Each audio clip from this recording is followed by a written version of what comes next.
नमस्कार, मैं हरिशंकर व्यास। वक्त हमें क्या क्या दिखला रहा है। बेमौसम बारिश हो रही है, प्रकृति बेकाबू है, तो इंसान और देश बेहाली तथा असंतोष से जूझते हुए हैं। सन 2021 के पहले 3 महीनों में प्रकृति के भूकंप दहलाने वाले थे, तो जलवायु परिवर्तन की आपदाओं की तस्वीरें भी बहुत घबराहट पैदा कर रही है।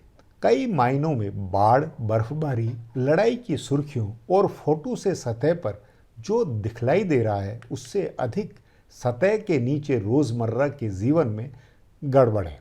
इसलिए आज की बात मेरे इस शीर्षक में है कि न सतह पर ठीक है और न सतह से नीचे है। सचमुच में यही भारत की भी सच्चाई है। पृथ्वी पर भी इसी कारण गजब है। भारत में फसल कटने के वक्त में बारिश है तो अमेरिका में एक दिशा में भारी बर्फबारी तो पश्चिमी दिशा में गर्मी और बाढ़, फ्रांस में सूखा और तुर्की में भूकंप, इजराइल की सड़कों पर यहूदी बागी तो फिलिस्तीनी भी, फ्रांस की सड़कों पर पेंशन को लेकर गदर तो पाकिस्तान की सड़कों पर इमरान खान के भक्त। सचमुच 21वीं सदी के तीसरे दशक में देश और दुनिया में चारों तरफ गड़बड़ ही गड़बड़ है। तभी सवाल है, क्यों इस सब को सन 2020 की महामारी से शुरू हुई महाकाल की दशा से नहीं बूझा जाए।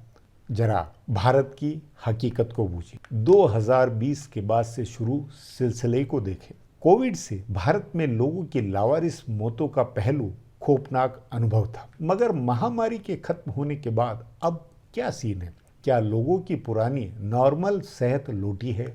क्या सब सामान्य है? ऐसा मुझे तो नहीं लगता। लोग शारीरिक तौर पर कई परेशानियां बतलाते हुए हैं। लोग छोटी छोटी बीमारियों, जुकाम, बुखार, खांसी, थकान, H3N2 इन्फ्लुएंजा, अनापेक्षित हार्ट अटैक जैसी ऐसी तकलीफों में जी रहे हैं जिससे सब कुछ मानो असामान्य। समझ नहीं आ रहा है कि भारत में ही क्यों लोग ज़्यादा तकलीफ में हैं, जबकि यूरोपीय देशों, अमेरिका या अन्य देशों से ऐसी छोटी बीमारियों की इतनी बड़ी खबरें नहीं हैं। भारत में सीजनल छोटी छोटी बीमारियां भी आफत हो गई है। हर सीजन में बीमारियां ही बीमारियां। तभी लगता है भारत कोविड वायरस का असामान्य असर लिए हुए है। लोगों की चिकित्सा, चिंता, खर्च और मेडिकल धंधे के मायने बदलते हुए। ऐसे ही दूसरा घातक मसला 140 करोड़ लोगों की आबादी के धर्मादय में जीवन को जीने का है। महामारी ने काम धंधे खत्म किए, आर्थिकी को खोखला बनाया है, तो जनता और सरकार दोनों के दिल दिमाग में मुफ्त व सस्ते राशन और खैराती बेगारी जीवन की जरूरत स्थायी हो गई है। प्रधानमंत्री और मुख्यमंत्रियों सभी के लिए राजनीति के तकाजे में जन कल्याण की जरूरत में रेवड़ियों की प्रसादी की ही निरंतर अब जरूरत समझ में आने लगी है। कह सकते हैं सन 2020 के महामारी काल से भारत में अच्छे दिन का जुमला अब आश्रित दिनों में बदला है। कभी लोगों की आकांक्षाओं पर विकास और राजनीति की बात हुआ करती थी, वह अब खत्म है।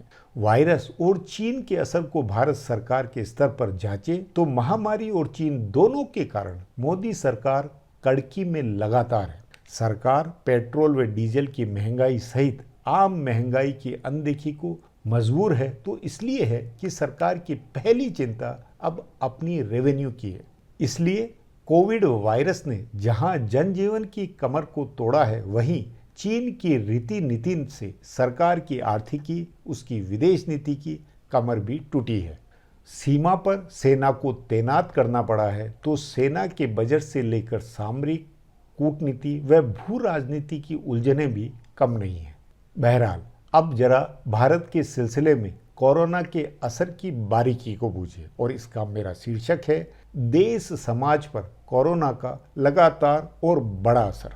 हाँ, सच्चाई है कि भारत समाज की पूरी व्यवस्था अभी भी कोरोना के गहरे प्रभाव में है। महामारी के कारण गड़बड़ाई आर्थिकी से देश में आर्थिक असमानता बढ़ी, गरीबी में इजाफा हुआ, सरकार के ऊपर लोगों की निर्भरता बढ़ी। महामारी के समय महानगरों और बड़े शहरों में लाखों की संख्या में लोगों का पलायन हुआ।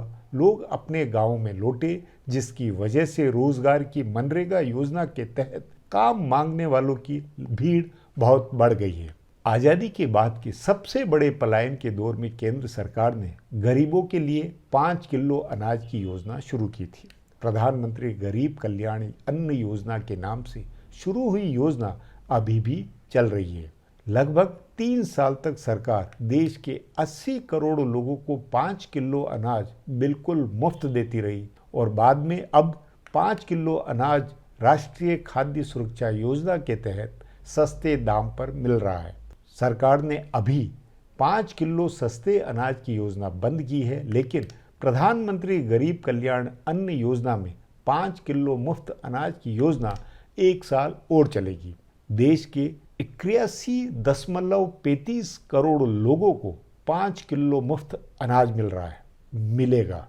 महामारी के पहले साल में मनरेगा के तहत 363 करोड़ श्रम दिवस की मांग हुई थी। इससे पहले कभी भी इतनी मांग मनरेगा के रोजगार की नहीं रही। अब 300 करोड़ श्रम दिवस से कम है, लेकिन कोरोना से पहले के समय के मुकाबले यह संख्या अब भी ज्यादा है। उस नाते एक तरफ 5 किलो अनाज और दूसरी ओर मनरेगा की मजदूरी के सहारे देश की 3/4 से ज्यादा आबादी का काम चल रहा है। यदि इसमें किसानों को भी जोड़ ले, जिनको 500 रुपया महीना मिल रहा है, तो ये संख्या और ज़्यादा हो जाएगी। महामारी की वजह से महंगाई बढ़ी, इससे कोई भी इनकार नहीं कर सकता। एक रिपोर्ट के मुताबिक 2020 में पूरी दुनिया में 7.1 करोड़ गरीबों की संख्या बढ़ी थी। इसमें से 33% यानी लगभग 2.3 करोड़ गरीब भारत में बढ़े हैं। हालांकि एक निजी company centre for monitoring Indian economy CMII के मुताबिक एक साल में भारत में 5.6 करोड़ गरीब बढ़े। आंकड़ा कोई भी हो, कोरोना महामारी की वजह से गरीबी निश्चित ही बढ़ी है। साथ ही आर्थिक असमानता भी बहुत अधिक हो गई। देश की कुल संपत्ति में 50% आबादी का हिस्सा सिर्फ 3% रह गया, जबकि देश की 60% संपत्ति महज सिर्फ और सिर्फ 5% लोगों के हाथों में पहुंच गई है। 2012 से 2021 तक के आंकड़ों के आधार पर 2022 में आई रिपोर्ट के मुताबिक देश की 40% संपत्ति सिर्फ देश की 1% आबादी के पास है।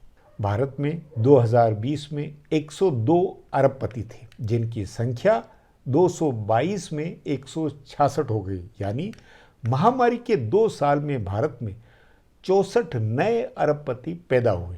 भारत के 100 सबसे अमीर लोगों की संपत्ति 54.12 लाख करोड़ रुपए है। यह भारत सरकार के सालाना बजट से भी 1.5 गुना ज्यादा है।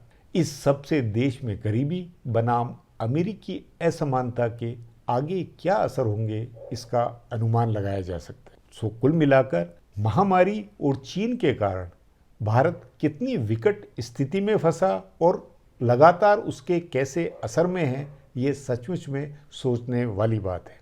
बहरहाल यह एपिसोड अब मेरा यहीं समाप्त। बहुत बहुत धन्यवाद।